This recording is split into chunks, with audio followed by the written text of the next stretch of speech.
Are you afraid to fail? You're always afraid to screw up. You're constantly preparing yourself all the time instead of taking action because, if you fail, that's the end of you.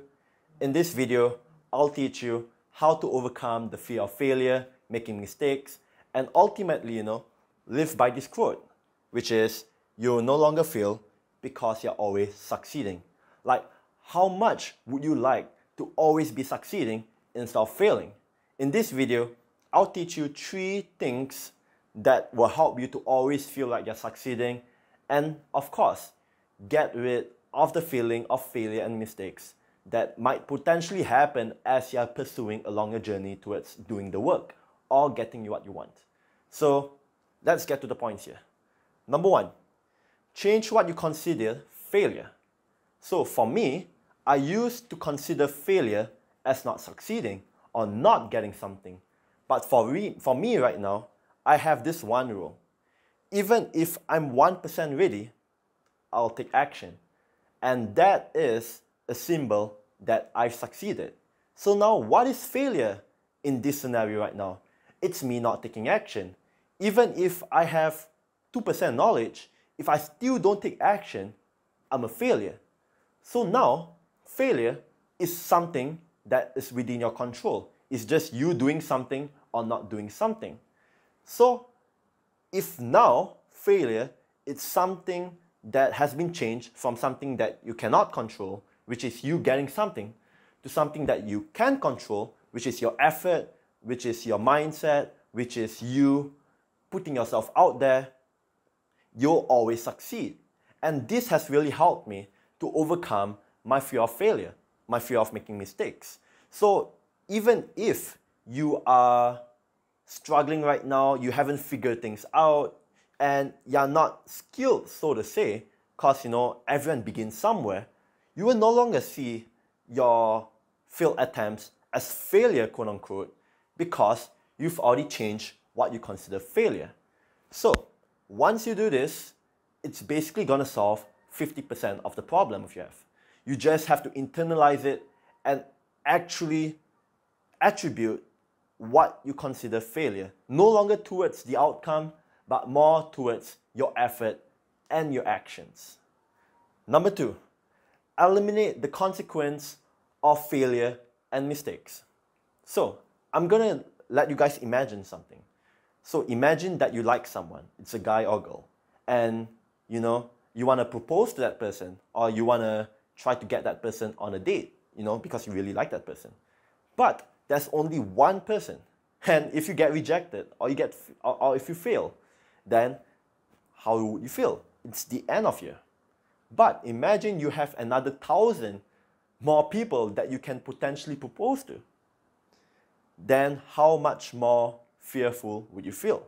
Because you getting rejected is just a small data point out of the 1,000 of other people who you really like that you could potentially go after instead.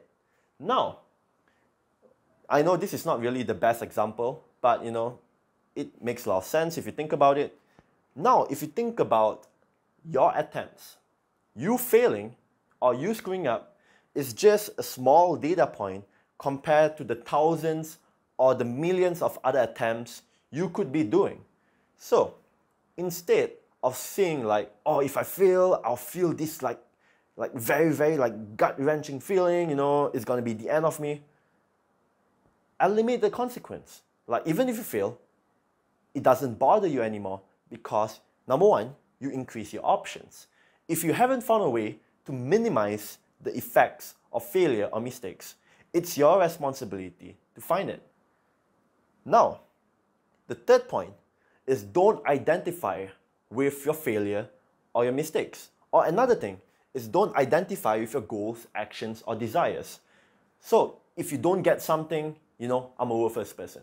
If I don't perform in this way, I'm a not competent person. That. You always identify with your actions, and that's why you suffer. Because no one is perfect all the time. No one is expected to do well all the time because, we are humans. We make mistakes. We are not perfect in a way. Some days are good, some days are bad. If you always equate your self-worth to how well you're doing things, you'll never be enough, because you always feel like a failure on the days that you're not doing well. And on the days you're doing well, you're like, yes, you know, I'm amazing, I'm confident, I'm awesome. But then if you go to the next day and you don't do that well, it's going to be a blow to your ego. So what you want to do here is you don't want to identify your attempts with you. You are separate. Like, you are an entirely different person compared to what you're doing. So I'll give you another example. Let's say someone dares you to do something embarrassing. Like, let's say, screaming in public. I don't advise that, but this is gonna be like a threat to your ego, because you're screaming in public, you're getting so much attention, people will think of you as a fool or something like that. But if, let's say, you're screaming in public because you want to prove to yourself that you're confident, if you don't do it, you will feel like, oh, I'm not a confident person. But even if you do it and say, yeah, I feel good, but if you can't pull off screaming in public again, you won't feel confident, because that's an irrational action to associate whether or not you're confident or not.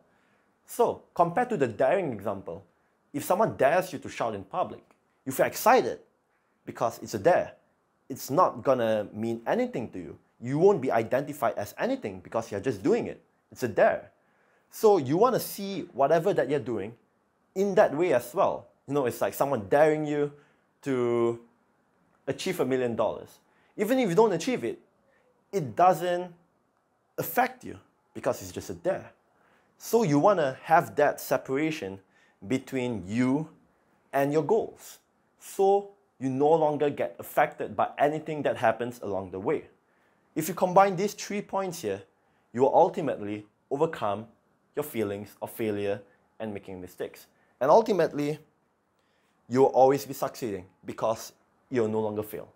So, hope you guys like the video. If you do, like this video, subscribe for more content on how to succeed quicker and more effortless if you're someone who's doing the work.